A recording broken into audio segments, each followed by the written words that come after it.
আমি আজ নবী করিম সাল্লাল্লাহু আলাইহি ওয়াসাল্লামের অত্যন্ত গুরুত্বপূর্ণ একটি সুন্নাহ, যেটি আমাদের সমাজ থেকে অনেকটা হারিয়ে গেছে, বিদায় হয়ে গেছে, বিলুপ্তির দিকে।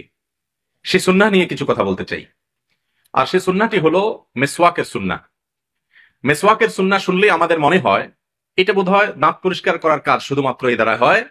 এটা তো একটা ছোটখাটো বিষয়। মূলত নবী করিম সাল্লাল্লাহু আলাইহি সাল্লামের কোন সুন্নতি ছোট বা তুচ্ছ হতে পারে না। নবী করিম সাল্লাল্লাহু আলাইহি সাল্লাম বলেছেন, লা তুহাক্কিরান্না মিনাল মা'রুফি শাইআ আও লা তাহকিরান্না মিনাল মা'রুফি শাইআ। তোমরা কোন ভালো কাজ, সেটা যত ছোট হোক, এটাকে তুমি কখনো ছোট মনে করবে না। লা তাহকিরান, কখনো ছোট মনে করবে না কোন ভালো কাজকে, সেটা যত ছোটই হোক, যেটা সহজ আমলই হোক, দেখতে যত সাধারণ আমলই মনে হোক। সেখানে মিসওয়াকের যে সুন্নাহটি, এই সুন্নাহটি কোনো সাধারণ সুন্নাহ নয়, সাধারণ আমল নয়। আমাদের সমাজে বেশিরভাগ মানুষ মনে করেন এটা শুধুমাত্র মুখ পরিষ্কারের, দাঁত পরিষ্কারের একটা বিষয় এবং সুন্নাহর মধ্যে খুব সাধারণ মানের একটা সুন্নাহ। এটা ভুল। মেসওয়াক সম্পর্কে এমন কিছু তথ্য আছে, মেসওয়াক সম্পর্কে এমন কিছু জানার বিষয় আছে, যেগুলো আমাদের মুসলমানদের বেশিরভাগ মানুষই আমরা জানি না। নবী করিম সাল্লাল্লাহু আলাইহি সাল্লাম মেসওয়াকের গুরুত্ব বোঝাতে গিয়ে বলেছেন, বুখারী মুসলিম সহ প্রায় বেশিরভাগ হাদিসের কিতাবে বর্ণিত হয়েছে হাদিসটি, বিখ্যাত হাদিস। তিনি বলেছেন, লাউলা আন আশুক্কা আলা উম্মতি, আমি যদি আমার উম্মতের জন্য কষ্টসাধ্য হবে, তাদের কষ্টকর হয়ে যাবে, এ আশঙ্কা না করতাম, লা আমারতুহুম বিসওয়াক, তাহলে আমি তাদেরকে মেসওয়াক করার অর্ডার জারি করে দিতাম, ফরজ ওয়াজিব করে দিতাম মেসওয়াক করাটাকে।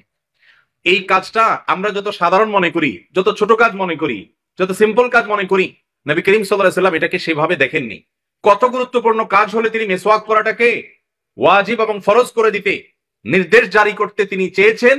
কিন্তু ফরজ ওয়াজিব করে ফেললে আমাদের জন্য নিয়মিত সেটা ধরে রাখাটা কঠিন হবে, কষ্টসাধ্য হবে, সেই কারণে করা হয়নি। কিন্তু এটা এমন আমল যে আমলটা ফরজ ওয়াজিব হওয়ার মতো গুরুত্বপূর্ণ। মুহতারাম হাজরিন, আম্মা জান আয়েশা রাদিয়াল্লাহু তাআলা বর্ণিত হাদিসে নবী সাল্লাল্লাহু আলাইহি ওয়াসাল্লাম বলেছেন, আস-সিওয়াকু মাতহারাতুন লির-রাব। মেসওয়াকের ফজিলত এক নম্বর হলো যে এটা রবের সন্তুষ্টি এনে দেয়। আমাদের মালিককে সন্তুষ্ট করতে হলে মেসওয়াকের বিকল্প নাই। দেখেন, শুধুমাত্র দাঁত পরিষ্কার না, এর মাধ্যমে আল্লাহর সন্তুষ্টি অর্জন হবে। মেসওয়াকের দ্বিতীয় ফজিলত, উপকারিতা হলো এটা আমাদের মুখ পরিষ্কার করে। হাদিসে প্রথমেই মুখ পরিষ্কারের কথা বলা আসছে, সেক্ষেত্রে আমরা প্রথমটাই বলতে পারি যে এক নম্বর হলো মুখ পরিষ্কার করা, আর দুই নম্বর হলো মারদাতান লির-রাব, আল্লাহ তাআলার সন্তুষ্টি অর্জন করা। দুইটা উপকার হলো। নাম্বার 3, মেসওয়াকের তৃতীয় উপকারিতা হলো যে মেসওয়াক এমন একটা আমল যার মাধ্যমে ঈমানি মৃত্যু নসিব হয়। কি নসিব হয় ভাই? ঈমানি মৃত্যু। সহজ কোনো বিষয় না, অনেক বড় একটি বিষয়। অনেক উলামায়ে কেরাম বলেছেন, মিসওয়াক নিয়মিত যারা করে, আল্লাহ রাব্বুল আলামিন তাদেরকে মৃত্যুর সময় ঈমান নিয়ে যাওয়ার তৌফিক দান করেন। আমাদের প্রিয় নবী সাল্লাল্লাহু আলাইহি সাল্লামের জীবনের সর্বশেষ আমল ছিল মেসওয়াক, অন্য কোনো আমল না। কোন আমল ছিল? মেসওয়াক পড়া। আম্মা জান আয়েশা রাদিয়াল্লাহু তাআলা আনহা বলেছেন, নবী সাল্লাল্লাহু আলাইহি সাল্লাম দুনিয়া থেকে যখন চলে যান, তো আমার কোলে তার মাথা ছিল, আমার চোখের সামনে সবকিছু ঘটেছে। তো আমি দেখেছিলাম যে তিনি একেবারে তার জীবনের শেষ মুহূর্তে দুনিয়া থেকে তিনি চলে যাচ্ছেন। এরকম একটি মুহূর্তে আয়েশা রাদিয়াল্লাহু তাআলা আনহার ভাই আব্দুর রহমান রাদিয়াল্লাহু তাআলা আনহু বাসায় প্রবেশ করেছেন, তার হাতে মেসওয়াক ছিল। নবী করিম সাল্লাল্লাহু আলাইহি সাল্লাম দেখে ইশারা দিলেন, কথা বলার মতো ক্ষমতা তার তখন ততটা নেই। ইশারা দিলেন, আম্মা জান আয়েশা রাদিয়াল্লাহু তাআলা আনহা তার ইশারা বুঝে বললেন, আপনি কি মেসওয়াক করতে চাচ্ছেন? তখন নবী সাল্লাল্লাহু আলাইহি সাল্লাম মাথায় ঢুলিয়ে, মাথা নাড়িয়ে সায় দিলেন, হ্যাঁ মেসওয়াক করতে চাচ্ছি। আম্মা জান আয়েশা রাদিয়াল্লাহু তাআলা তখন তার ভাইয়ের কাছ থেকে মেসওয়াক নিলেন। এখন মেসওয়াককে নরম করতে হবে। নবী করিম সাল্লাল্লাহু আলাইহি সাল্লামের তখন এত শক্তি ছিল না যে দাঁত দিয়ে চিবিয়ে সেটাকে নরম করবেন, খুব দুর্বল হয়ে পড়েছিলেন। আয়েশা রাদিয়াল্লাহু তাআলা আনহা তখন তিনি ইশারা করলেন যে আমি আপনাকে নরম করে দিব। নবী সাল্লাল্লাহু আলাইহি সাল্লাম সায় দিলেন, তখন তিনি দাঁত দিয়ে মেসওয়াককে নরম করে দেওয়ার পর নবী করিম সাল্লাল্লাহু আলাইহি সাল্লাম সেই মেসওয়াক দিয়ে মেসওয়াক করেছেন। মেসওয়াক করার পর তিনি দুনিয়া থেকে চলে গেছেন। ভাইরা আমার, যত ছোট মনে করি আমরা, যত সহজ মনে করি, আল্লাহর কসম মেসওয়াক এত সহজ বা সাধারণ কোনো বিষয় না। আল্লাহ রাব্বুল আলামিন তার নবী সাল্লাল্লাহু আলাইহি সাল্লামের জন্য জীবনের শেষ আমল হিসেবে যেটাকে নির্বাচন করেছেন, এটা কোনো সাধারণ বিষয় হতে, আর এই বিষয়ে নবী সাল্লাল্লাহু আলাইহি সাল্লামের যে নির্দেশনাগুলো, সেগুলোর দিকে আপনি তাকান, বোঝা যায় যে তিনি কত গুরুত্ব এর বর্ণনা করেছিলেন। তাহলে 3 নম্বরের ফজিলত হলো যে জীবনের শেষ আমল হিসেবে নবী করিম সাল্লাল্লাহু আলাইহি সাল্লামের তামান্না ছিল, আকাঙ্ক্ষা ছিল, তিনি মেসওয়াক করে যেতে চেয়েছেন এবং মেসওয়াক করেই তিনি দুনিয়া থেকে গেছেন। এই জন্য এর ভিত্তিতে অনেক উলামায়ে কেরাম বলেন যে শেষ মুহূর্ত জীবনের ভালো হোক, এটা যদি চান তাহলে মেসওয়াক নিয়মিত করেন, মেসওয়াকের আমলটা করেন। মেসওয়াকের 4 নম্বর উপকারিতা হলো যে মেসওয়াকের মাধ্যমে একজন মানুষ তার ইমানকে শানিত করতে পারে। এটা হলো মেসওয়াকের সুপ্ত উপকারিতা, এবং এ নিয়ে গবেষণা করেছেন এবং নির্ভরযোগ্য গবেষক, অনেক গবেষকের আর্টিকেল, তাদের বিভিন্ন লেখাজোকা, এ মর্মে বিভিন্ন পুস্তিকা, সেগুলোতে যে সমস্ত তথ্য উপাত্ত বৈজ্ঞানিক ভিত্তিতে এবং বিজ্ঞানের উপর নির্ভর করে যে সমস্ত তথ্য উপাত্ত গবেষণা করে অনেক গবেষকগণ একটি বিষয় জানিয়েছেন, তা হলো মেসওয়াকের ঘর্ষণ দাঁতের সাথে, এটার ফলে দাঁতের সাথে ব্রেইনের যে একটা সম্পর্ক আছে, এর ফলে মানুষের যত বেশি মেসওয়াকের ঘর্ষণ হয় দাঁতের উপর, তত বেশি মানুষের মধ্যে ইমানের যে বিশ্বাসটা, যে ব্যাপারটা আছে, সেই বিশ্বাসটা তত বেশি শানিত হয়, তত বেশি শানিত হয়, এবং এর সাথে ইমানের সম্পর্কটা অনেক সুনিবিড়। আর মেসওয়াকের আর এই উপকারিতাটা হলো সুপ্ত উপকারিতা, আধ্যাত্মিক উপকারিতা, বোঝা যায় না, কিন্তু মেসওয়াক যত বেশি করা হয় তত বেশি মানুষের মধ্যে ইমান শানিত হয়, ইমানের ধার তত বাড়ে। আর এই জন্য নবী করিম সাল্লাল্লাহু আলাইহি সাল্লাম এমন এমন জায়গায় মেসওয়াক করতে বলেছেন যেখানে বাহ্যিকভাবে মেসওয়াক করার কোনো কারণ খুঁজে পাওয়া যায় না। যেমন কথার কথা, নামাজে দাঁড়ানোর সময় মেসওয়াকের কথা বলেছেন, ওযুর সময় মেসওয়াকের কথা তো হাদিসে বলাই আছে। আবার নামাজের সময় কেন মেসওয়াক করতে হবে? ওযু করেই তো নামাজে দাঁড়ায় মানুষ, আবার নামাজের সময় কেন মেসওয়াক করতে হবে? কোরআন তেলাওয়াতের সময় মেসওয়াক কেন করতে হবে? মেসওয়াক তো মুখের দুর্গন্ধ দূর করার জন্য।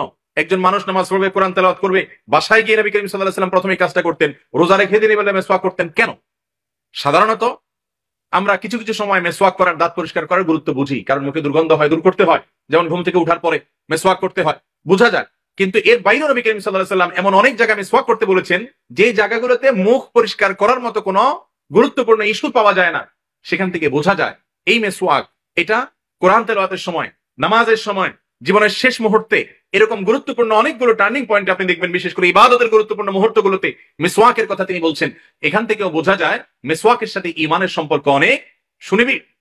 মোহতারাম হাজরিন, 5 নম্বর উপকারিতা হলো মেসওয়াক, এটা মিন সুনানিল ফিতরাহ। সহিহ মুসলিমের হাদিসে আসছে, নবী করিম সাল্লাল্লাহু আলাইহি ওয়াসাল্লাম বলেছেন, মেসওয়াকের আমলটা এমন একটা আমল যেটা শুধুমাত্র এই নবীর উম্মতদের আমল না, যত নবী রাসূল গত হয়ে গেছেন, এটা মানবীয় প্রকৃতির আমল, সকলের জন্য কমন সুন্নাহ ছিল 10টি।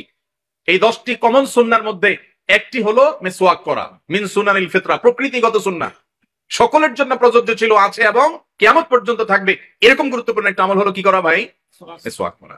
6 নম্বর ফজিলত হলো, মুসনাদে বাজ্জার একটা হাদিস থেকে জানা যায় যে নবী আলাইহিস সালাম ইরশাদ করেছেন, কোন ব্যক্তি যখন মিসওয়াক করে নামাজে দাঁড়ায় এবং আল্লাহর কালাম তেলাওয়াত করে, নামাজের মধ্যে কোরআন পড়ে, তখন আল্লাহর ফেরেশতাগণ তার ওই তেলাওয়াত শ্রবণ করার জন্য তার খুব কাছাকাছি এসে অবস্থান করে, তার মুখের সাথে মুখ মিলিয়ে তারা তার সাথে ঐক্য পোষণ করে এবং তাকে অনুসরণ করে, অনুকরণ করে, এবং ওই ব্যক্তির তেলাওয়াতের মধ্যে ফেরেশতারা হারিয়ে যায়।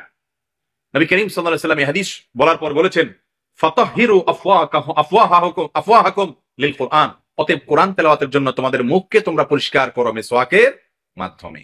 তাহলে মেসওয়াককারী ব্যক্তিকে ফেরেশতারা অনুকরণ করে, ফলো করে, এবং তাদের মুহাব্বতের ইজহার হয় বিশেষ করে কোরআন তেলাওয়াতের সময়। এছাড়াও মেসওয়াকের আরো অগণিত ফজিলত উপকারিতা আছে, কিন্তু ব্রাশ এসে, টুথপেস্ট এসে আমাদের কাছ থেকে মেসওয়াকের সুন্নতকে দূর করে দিয়েছে। ঠিক না ঠিক? এই মাহফিলে যত মানুষ আছেন, আপনারা আলহামদুলিল্লাহ সমাজের ক্রিম মানুষ, ইমানদার মানুষ, হক হালালি চলার চেষ্টা করেন, কোরআন হাদিসের আলোকে চলার চেষ্টা করেন। সমাজের সবচেয়ে ভালো মানুষগুলাই ওয়াজ মাহফিলে সাধারণত আসে। তো এইরকম ভালো মানুষগুলো যারা 5 ওয়াক্ত নামাজিও ইনশাআল্লাহ, এই মানুষগুলোর মধ্যে যদি এখন মেসওয়াক কয়জনের কাছে আছে জিজ্ঞেস করা হয়, আমার তো মনে হয় 10 জন মানুষ হাত তুলতে পারবেন না। পারবেন 10 জন মানুষ হাত তুলতে? একজন মেসওয়াক সহ তুলে দেখাইছেন আলহামদুলিল্লাহ। আর আছেন নি কেউ মেসওয়াক দেখাবেন? হাত না, প্যাকেটে নতুন কিনছে এক ভাই দেখাইছে, মাশাআল্লাহ, ভালো। না না, প্যাকেটে রাখছে কিন্তু সে খুলে বের করে দিচ্ছে যে সে মেসওয়াক করে। আরেক ভাই আছে মাশাআল্লাহ, মুরব্বী চাচা আছেন একজন। তাহলে এত বড় মজমা, এত বড় সমাবেশ, এতগুলো মানুষ এখানে, এর মধ্যে মাত্র কয়েকজন হিম্মত করেছেন, তার মানে বেশিরভাগ মানুষের কাছে আলহামদুলিল্লাহ। আমি মেসওয়াক নিয়মিত রাখার চেষ্টা করি এবং বান্ডেল ভর্তি মেসওয়াক আমার বাসায় আমি রাখি, বাচ্চাদের জন্য, নিজের জন্য। বান্ডেল ভর্তি মেসওয়াক, একটা দুইটা না, যাতে মিস হলে আরেকটা নিতে পারে, কোনোভাবে হারিয়ে গেলে যেন সেটা আমার থেকেও হারিয়ে আর না যায়, সেই ব্যবস্থা আমি রাখার চেষ্টা করি। আপনারা সবাই চেষ্টা করবেন তো ইনশাআল্লাহ? ভাইরা আমার, আপনি ব্রাশ দিয়ে দাঁত পরিষ্কার করেন, অসুবিধা নেই, কিন্তু দাঁত পরিষ্কারের জন্য ব্রাশের চাইতে মেসওয়াক বহুগুণ বেশি উপকারী। এটা ঠিক যে আমরা এখন অনেক তৈলাক্ত খাবার খাই, চকলেট জাতীয় খাবার খাই, আঠা জাতীয় খাবার খাই, যার কারণে আমাদের দাঁত অনেক ভালো করে অনেকভাবে পরিষ্কার করা লাগে। আগের যুগে মানুষ এগুলো খেত না, এত বেশি তাদের লাগতো না। কিন্তু মেসওয়াকটা এমন একটা ব্যাপার যে এর সাথে শুধু দাঁত পরিষ্কারের সম্পর্ক না, এই মেসওয়াকের মাধ্যমে যেমন ঈমান শানিত হয়, এই মেসওয়াকের মাধ্যমে আরো বহুবিধ উপকার হয়। 6টা ফজিলতের কথা আমি শুনালাম, আরো বহু ফজিলত মেসওয়াকের আছে। অতএব আল্লাহ তাআলার সন্তুষ্টি আমরা কে না চাই বলেন? চান না এমন কোন মানুষ আছেন? আল্লাহর সন্তুষ্টি অর্জন করা এটা মুমিন জীবনের সবচেয়ে বড় লক্ষ্য, সবচেয়ে বড় টার্গেট। আর নবী করিম সাল্লাল্লাহু আলাইহি ওয়াসাল্লাম জানিয়েছেন, আস-সিওয়াকু মাতহারাতুন লির-রব, আস-সিওয়াকু মাতহারাতুন লিল-ফাম ওয়া মারদাতুন লির-রব। মিসওয়াক এটা মুখ পরিষ্কার করে, আর শুধু এখানেই ক্ষান্ত নয়, এর মাধ্যমে আল্লাহ তাআলা সন্তুষ্ট হন, আল্লাহর রেজামন্দি হাসিল হয়। আপনি যদি ব্রাশ দিয়ে দাঁত পরিষ্কার করেন, তাহলে দাঁত পরিষ্কার করার সুন্নাত আদায় হবে, কিন্তু মিসওয়াকের সুন্নাত আদায় হওয়ার জন্য আপনি ব্রাশ করেন ঠিক আছে, কিন্তু মিসওয়াকও আপনাকে করতে হবে। এই সুন্নতকে জিন্দা করার নিয়তে এই আলোচনাটা যেটা শুনলেন, এটা অন্যদের কাছে শেয়ার করবেন, অন্যদেরকে শোনাবেন, বাসায় গিয়ে মহিলাদেরকে এই কথাগুলো বলবেন, এবং মেসওয়াক কিনে দিবেন, হাদিয়া দিবেন। অনেক কিছুই তো হাদিয়া দেন, 10 টাকা 20 টাকা একটা মেসওয়াকের দাম। মেসওয়াক যে কোনো গাছের ডাল দিয়ে করা যায়, যে কোনো গাছের ডাল দিয়ে করা যায়, যে কোনো গাছ থেকে মেসওয়াক হতে পারে যেটা মেসওয়াকের উপযোগী। কোনো মেসওয়াক, কোনো গাছের ডাল যদি মেসওয়াকের উপযোগী না হয়, সেটা যদি কষ্ট ইত্যাদি থাকে, তাদের জন্য ক্ষতিকর হয় বা বিরক্তিকর হয়, সেটা করবেন না। যেটা মেসওয়াকের উপযোগী সেটা, বিশেষ করে আমাদের দেশে নিম গাছের ডাল পাওয়া যায়, এটা নানা কারণে উপকারীও বটে, সেজন্য এটা দিয়ে মেসওয়াক করা যেতে পারে। যদি কারোর জাইতুনের ডাল দিয়ে মেসওয়াক করার সুযোগ থাকে, সেটা আরো বেশি উত্তম। তো মেসওয়াক উপযোগী যে কোনো, মেসওয়াকের উপযোগী যে কোনো ডাল দিয়ে মেসওয়াক করাটা হলো উত্তম এবং সুন্নাত। এটা নিজে করেন, অন্যকে হাদিয়া দেন, বাসায় বাচ্চাদের এবং পরিবারের সবাইকে অভ্যাস গড়ে তোলেন। চেষ্টা করবো তো ইনশাআল্লাহ বিইذনিল্লাহ।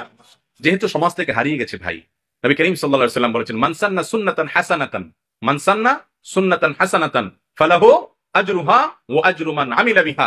যে ব্যক্তি সমাজে কোনো ভালো একটা সুন্নাহ, ভালো একটা কাজ চালু করবে, তার দেখা দেখি যত মানুষ করবে, যত মানুষকে সে করাবে, তাদের সবার সমপরিমাণ সওয়াব সে পাবে।